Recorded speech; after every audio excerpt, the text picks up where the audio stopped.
everyone. I wanted to do a little vlog for the next few weeks, and this one is just going to be following me reading one book. I thought it might be interesting just to follow the journey of one book that I'm reading in the span of a few weeks and kind of see, I can kind of talk about it as I'm reading it and share it as it goes.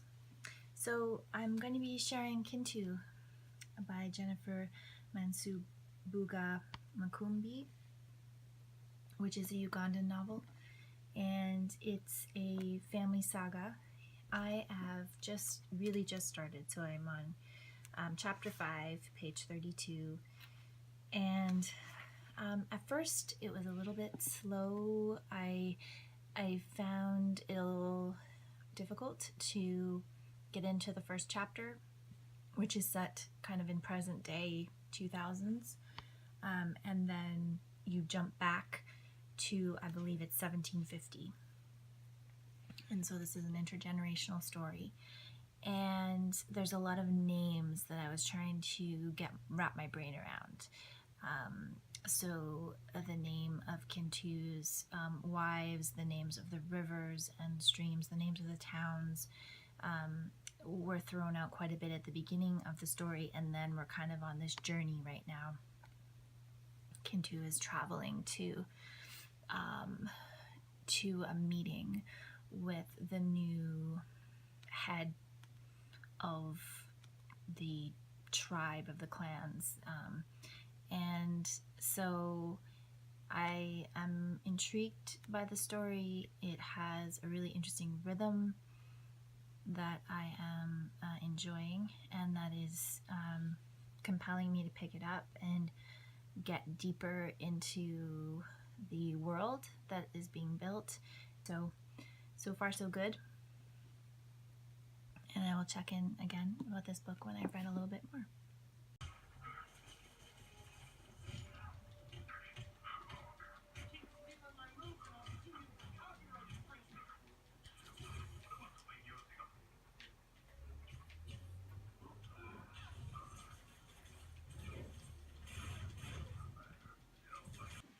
Good morning, everybody. I wanted to give you a quick update on Kintu. Oh, I'm holding the phone towards me. I just finished the first section, book 1, which followed Kintu's story, and it started in 1750. I think that it may have spanned about 50 years or so, maybe less, maybe 20. It was really, really intriguing. I found myself compelled to follow Kintu's story the whole way through, and there was a lot of explanations of the structure of the way that Uganda was divided up at that time. They actually call it Buganda in the story, and so you understand the way there's a king and there's the provinces, and then there's the men that control the provinces, but there's also the princesses. There's a lot of royal family, a lot of protocol involved in the interactions between all these different factions of peoples, and the societal structure is very strict and follows these very particular rules when it comes to marriages, when it comes to sex, when it comes to protocol for the way wives interact. And there's often multiple wives in the families, and you also have the curse revealed. So what happens to create the curse that follows this family through the story? So I enjoyed the first part quite a bit, and I'm gonna start diving into the second, so I'll check in again later.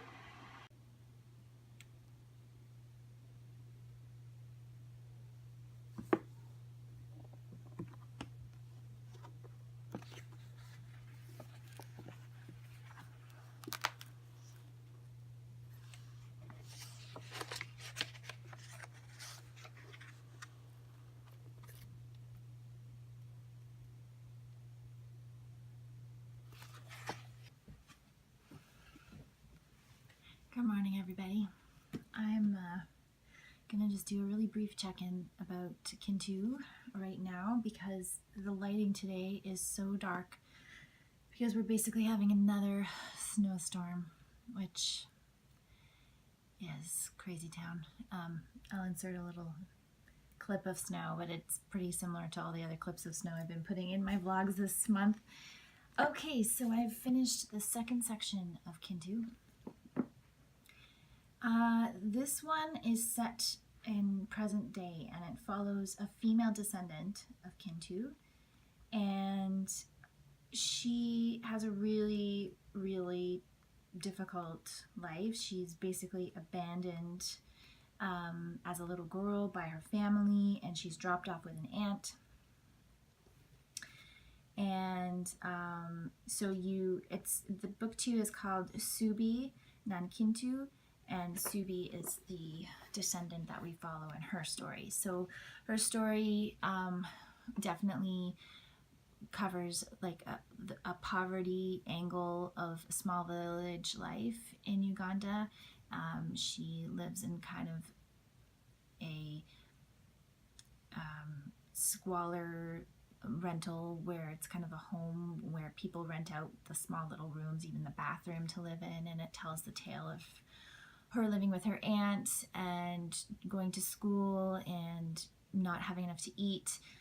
She's also a very skinny person, and I guess in Ugandan culture, if you are skinny, then you're kind of seen as being frail and potentially sick and not long for this world. So she kind of grows up with this stigma around her that she's probably not going to make it because she's so frail. She's definitely a survivor, and she is visited by kind of a ghost figure or a figure from the past who kind of talks to her and leads her through different situations in her life. At the end of the section, we are told that we kind of find the origins of her family, and I think what this is setting up is kind of a bringing together of a lot of Kintu's descendants that have scattered across Uganda. That's my take so far. So section 2, I wouldn't say it's a easy breezy read. It's definitely a challenge, but the story is still keeping me engaged, and I am committed to kind of feeling out the pace and just sticking with it. So I'll check in again when I've gotten through section 3.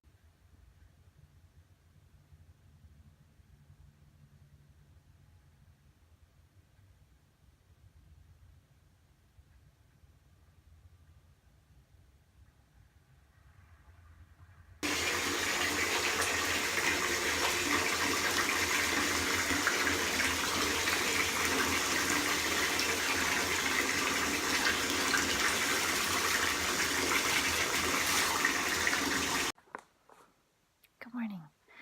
I just finished the third book in Kintu, and this one is called Kanani Kintu, and I enjoyed it the most so far. It is really well integrated between the Christian missionaries converting certain Ugandans into different sects of Christianity. So in this case, the parents' names are Kanani and Faizi, and they are kind of missionaries who go out into the world and try to convert people to be the awakened, which is a very specific, strict Christian denomination. And they have twins who are Ruth and Job, and they try to reject they call them the heathen traditions of their previous family members and their traditional Ugandan religious customs and cultural customs. And so but their daughter ends up connecting them back to another family member, and what I loved so much about this section is that you really see the attempts of the family to break away from the curse and the cultural traditions that tied them to a certain way of life. And yet, even as they're trying to do that, they're pulled back into that. And it's very intricately connected. And it's really,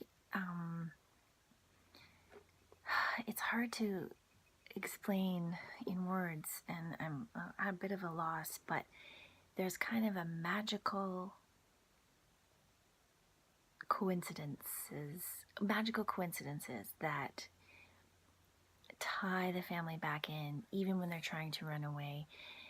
And I love that about the story. It's not magical realism. It's just this very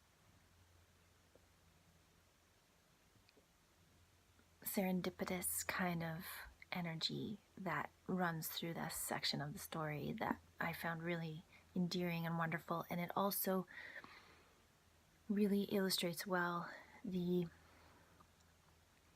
contrast between the warmth of a kind of traditional set of knowledge and the coldness of an implied kind of imperial set of knowledge brought on by a colonialist mindset. So I think this part of the book was my favorite so far. And I'm excited to keep going through the next two parts and see how it all comes together in the end. It's a very intricate story. I just found this part to be the most heartwarming, is probably the right word, as opposed to the other sections, which were not as much heartwarming. They were a little bit more sad and downtrodden and bittersweet. But this part was my favorite so far. Yeah, so I'll check in again later. Hey everybody, just checking in about Kintu again. I had the weirdest experience last night. I don't think I read a huge amount of the book yesterday, but I ended up dreaming about the book, and I think it was probably just a weird anxiety dream, and I find when I have anxiety dreams, things get really repetitive. I don't know if any of you have ever had this experience, but I basically saw the cover and the typeset of the beginning of the chapters of the book over and over as I was trying to sleep last night. And I also saw Uganda, the word Uganda, over and over in my dreams. So I just thought I'd share that because I don't think I've ever dreamt about a book that I can remember in that capacity before, and it was very odd, and it made me feel almost like I don't want to read the book today because I feel like I don't want to have that dream experience again. But yeah, I just thought I'd share that. I'm still in book 4 right now, so I'm definitely not going to finish it in February because I don't see that I'm going to have time to get it done by Thursday, but I'll get it done, and eventually you'll see this blog. It'll be a while before you see it, but I just wanted to share that with you. So yeah, today is Monday, February 25th, and I'm dreaming about books. I would much rather dream about the themes in the book than the formatting of the chapters and the cover and the word Uganda over and over. So anyway, talk to you again soon. Hey everybody, I'm just checking in. I just finished section 4 of Kintu, and this section is called Isaac Newton Kintu, and I'm not going to tell you why. His name is Isaac Newton. He is severely abused as a child, but still becomes a contributing member to his society. And this storyline also tackles HIV in Uganda and how some people choose to deal with the virus and how it integrates into their lives. So I found that really, really informative and frustrating. But again, I think what this book is doing brilliantly is just really helping me to understand more about Ugandan culture and how things are dealt with and how some things are accepted, some things are not, and how those cultures, those customs and values weave their way through people's lives. So, yep, still really, really enjoying it, and it is a very rewarding read. And I think because when you read another culture, you can't help but be affected by your own biases, and kind of push your own biases onto the characters. But if you can pull those back a little bit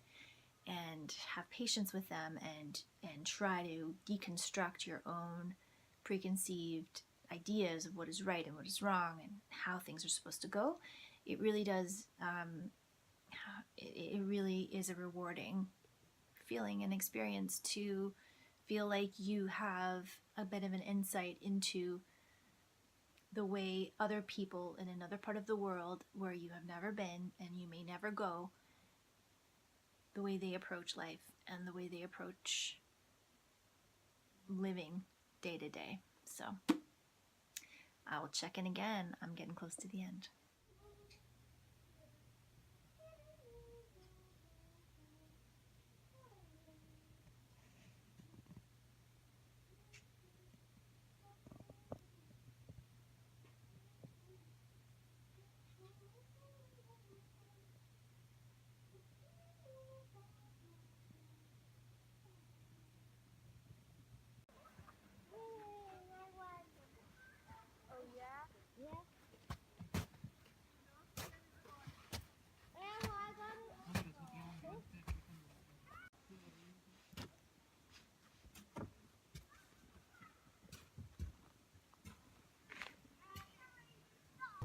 I just finished book 5 of Kintu, and this one was about Misi Kintu.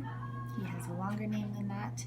It's Misiraimu, but his short name is Misi. And this section actually really reminded me of Barbara Kingsolver's writing, because Makumbi is able to integrate a lot of the political rhetoric of Uganda into Misi's story. And Misi is educated abroad, so he goes to Russia and he goes to Britain and he leaves his family, and he's gone during a very politically difficult time where a lot of murders are happening, and he leaves his 2 wives and his children essentially to fend for themselves, although he does send them money. So it's a really interesting perspective in terms of giving us more of the political turmoil that has gone on in the country. And it also is interspersed with some dream or memory sequences that are very poignant, and they really show Misi's story in a very empathetic way. His mother suffered from mental illness, which of course is part of the curse. So he is the most direct descendant of Kintu, the original Kintu from the beginning. So everyone is going to converge on him for this gathering of all of the desperate, like the far-flung members of the clan coming together. So the next section is Homecoming, and I am going to finish this book today. I really want to finish it. It's about 70 pages left, and then I'll give you my final report. So talk to you later.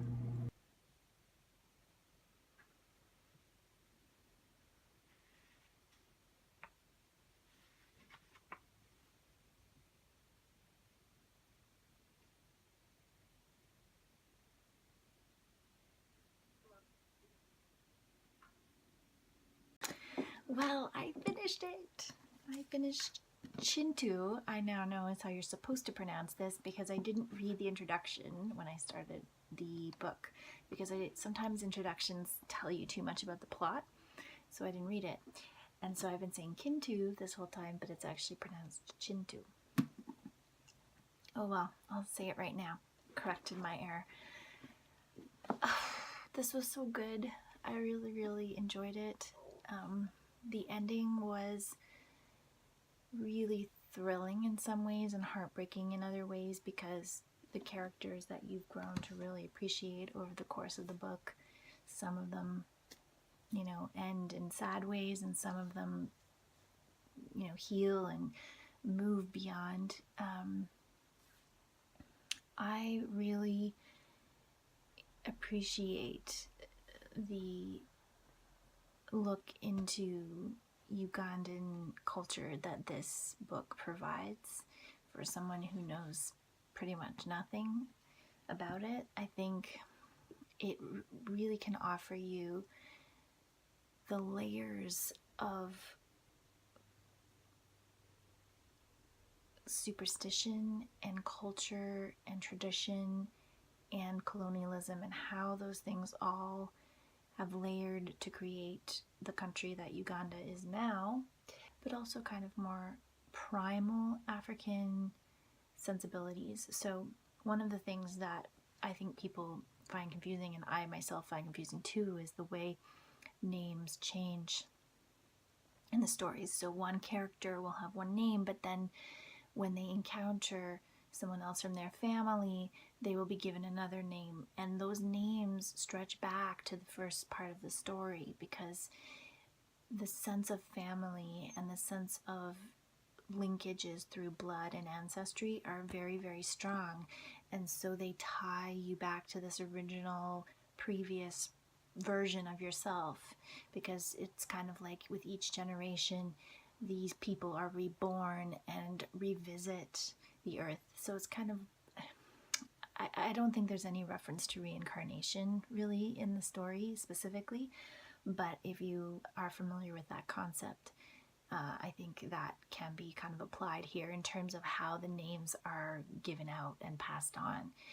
There's also this beautiful sense when the members of the clan come together, of this strong bond of family. Various people were feeling this sense of isolation various characters, I should say, were feeling a sense of isolation based on the situation they were in.